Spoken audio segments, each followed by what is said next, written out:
The Voice of America in French.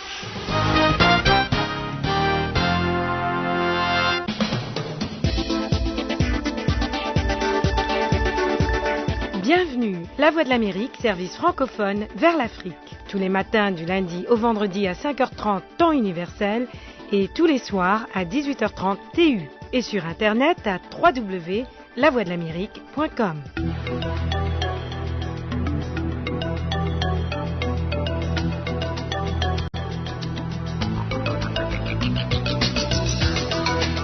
Aujourd'hui, l'Afrique centrale, Chérubin Dorsil au micro, bonjour. Au sommaire ce matin, poursuite à Kampala des pourparlers entre le gouvernement congolais et le M23. Au Congo-Brazzaville, plus de 9 mois après les explosions de Mpila, les épouses et mères des militaires arrêtés réclament leur libération. Qu'est-ce qu'on fait?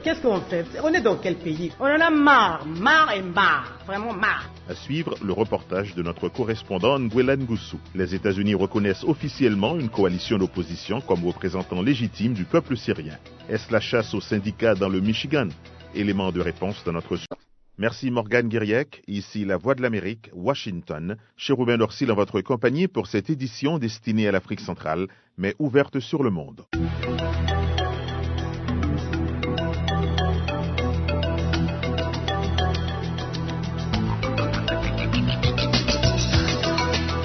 À Kampala, le gouvernement de Kinshasa et les rebelles ont repris leurs discussions, mais ils ne semblent pas encore dépasser le stade des accusations mutuelles. Raymond Tshibanda, ministre congolais des Affaires étrangères, a répondu aux rebelles du M23 qui avaient boycotté la séance en début de semaine. Auparavant, le M23 avait accusé le gouvernement de violer les droits de l'homme, de perpétrer des crimes et de s'adonner à la mauvaise gouvernance.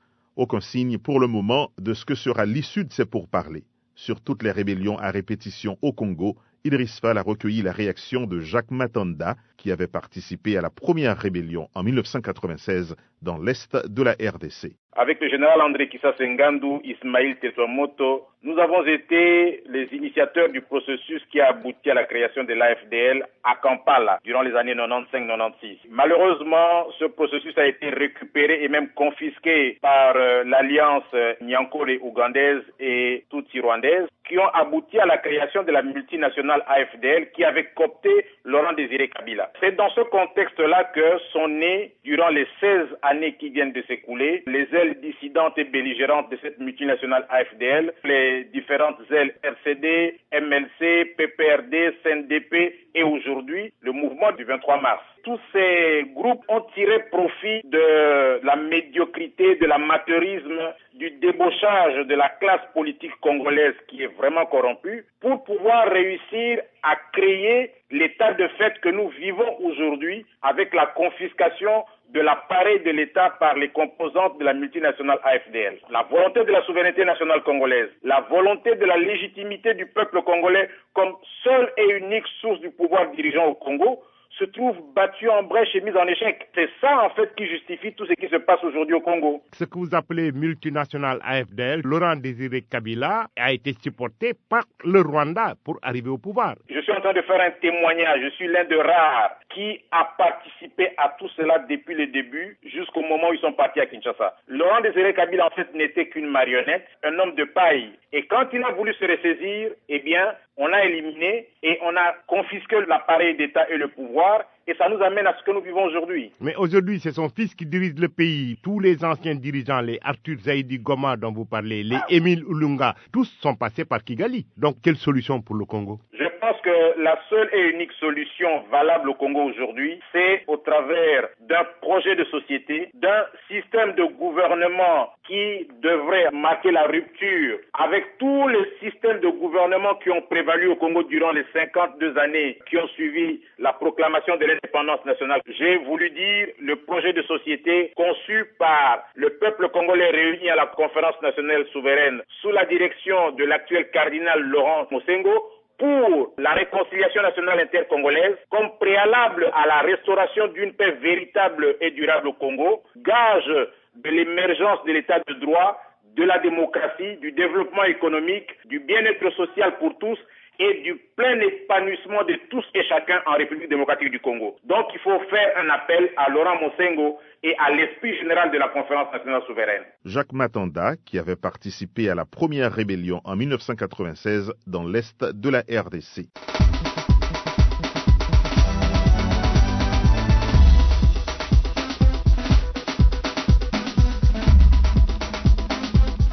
Comme chaque jour, voici à présent les témoignages des 100 citoyens journalistes en RDC. La Voix de l'Amérique s'associe à ce projet pour donner la parole aux Congolais.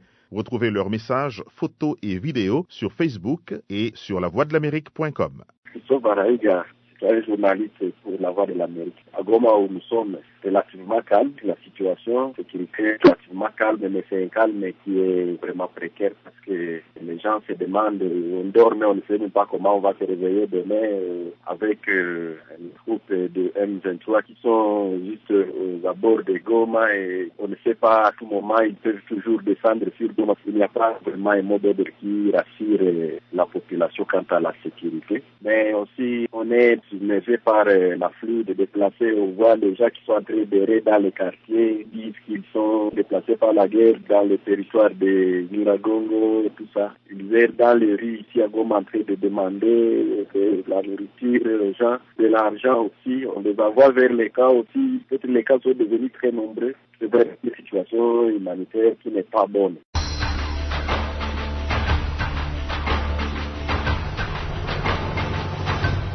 Kenneth Banza, citoyen journaliste de la Voix de l'Amérique à Lubumbashi. Présentement, presque toute l'étendue de la province du Katanga, nous assistons à une majoration excessive du prix de la farine qui est le produit de première nécessité pour nos familles. Très difficile de se procurer cette farine-là. Pourquoi le prix est en train de dofer le jour le jour? Son fournisseur potentiel qui est la Zambie n'arrive plus à fournir, on ne sait pas pourquoi. Voilà pourquoi le prix est en train de dofer. La Voix de l'Amérique s'associe à 100 citoyens journalistes en République démocratique du Congo. Grâce à des téléphones portables, ces observateurs seront les témoins de tout ce qui se passe au Congo. Retrouvez leurs messages, photos et vidéos sur la page Facebook 100 citoyens journalistes et sur notre site www.lavoixdelamérique.com. Mais aussi leurs témoignages tous les jours dans nos émissions destinées à l'Afrique centrale.